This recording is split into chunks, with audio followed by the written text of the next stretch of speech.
కరీంనగర్ లో బండి సంజయ్ ఫ్లెక్సీలను మున్సిపల్ అధికారులు తొలగించారు. బీజేపీ 2 ఎమ్మెల్సీ స్థానాలు గెలవడంతో బండి సంజయ్ ను విరాట్ కోహ్లీతో పోల్చుతూ ఆయన అభిమానులు పలుచోట్ల భారీ ఫ్లెక్సీలు ఏర్పాటు చేశారు.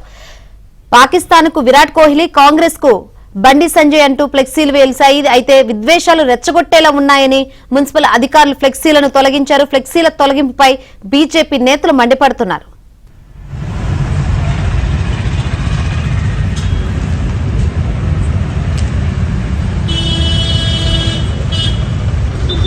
ఆయన అభిమానులు పలుచోట్ల భారీ ఫ్లెక్సీలు ఏర్పాటు చేశారు. పాకిస్తాన్ కు విరాట్ కోహ్లీ, కాంగ్రెస్ కు బండి సంజయ్ అంటూ ఫ్లెక్సీలు వేల్చాయి. అయితే విద్వేషాలు రెచ్చగొట్టేలా ఉన్నాయని మున్సిపల్ అధికారులు ఫ్లెక్సీలను తొలగించారు. ఫ్లెక్సీల తొలగింపుపై బీజేపీ నేతలు మండిపడుతున్నారు.